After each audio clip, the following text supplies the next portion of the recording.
Ардчилсан намын даргаыг сонгон шалгаруулах их сунгаа явагдаж дууслаа.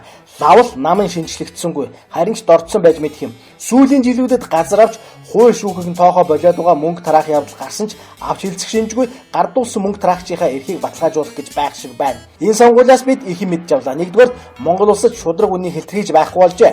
Элбэг доржийг даган баясаж амжуудаг хүмүүсийг илрүүлв. Хууль зүйн сайд байхдаа шудраг үний төлөө явж явж хэлмэглэх хэмээн ойрдуу тавьж байсан Тэмүүжин хүртэл өнөө шудраг усын хонглынхоо далбаан дор орчихсон хор найруулацах гэж яваад сэтгүүлчийн дуранд өртөв.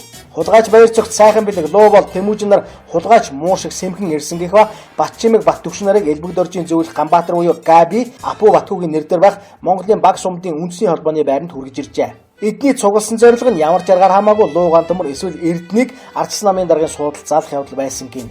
За ийхүү хаавасан Америкаас ирсэн баяр цогт сайхан бэлэг нар зорилгоо гүйцээсэн байна. Ингээд Содом зундун Эрдэнэ ялсан дүн гарлаа. Намын сунгаа явагдааг бол бид мэдэхгүй байсан ч байж болох баримтууд энэ өрөөдөд олон нийтийн сүлжээгээр цацагдав. Хамгийн сонирхолтой нийгмийн даатгалын ерөнхий газрын Ван Содом зундун Эрдэнэ хүн амны гэмт хэрэгтэн байгаа зогсохгүй нийгмийн даатгалын мөнгө завьсан хэрэгээр ял авч байсан гэдгийг нь олж мэдэв. Харин түүнийг шудраг усын хонглын эзэн Элбэг дорж нөмөртөө авч өршөөн хэлтрүүлснээр түүний хүн босон тухай фактууд олон нийтийн сүлжээд нийтлэгдэж байлаа. За товчхондоо Ардчилсан намын дараагаар эрүүгийн хэлмэд архаг овгорыг тодруулах шиг боллоо. Ядаж байхад Ардчилсан намын бүх гишүүдийн саналаар сонгогдсон энэ дарга нь ямар нэг фракцтай ярьж тохирох шаардлагагүй бөгөөд бүхнийг өөрийн хүснээр хийх боломжтой юм шүү гэдгийг хуучин дарга Зандаахүүгийн инх бол зарлан мэдээлсэн байдаг. Монгол улсын хамгийн том нам ийхүү хүн ам өмч хөрөнгө завьсан хэрэгээр таслагдж байсан хүний гарт орон шинжлэгдэв. Харин Эрдэнэний номер 1 байсан Баабар хамгийн зөв сонголт бол Эрдэнэ. Ардчилсан нам эргэн сэрдэхийн тулд ёроолдоо тултал унах ёстой хэмээн жиргсэн байна.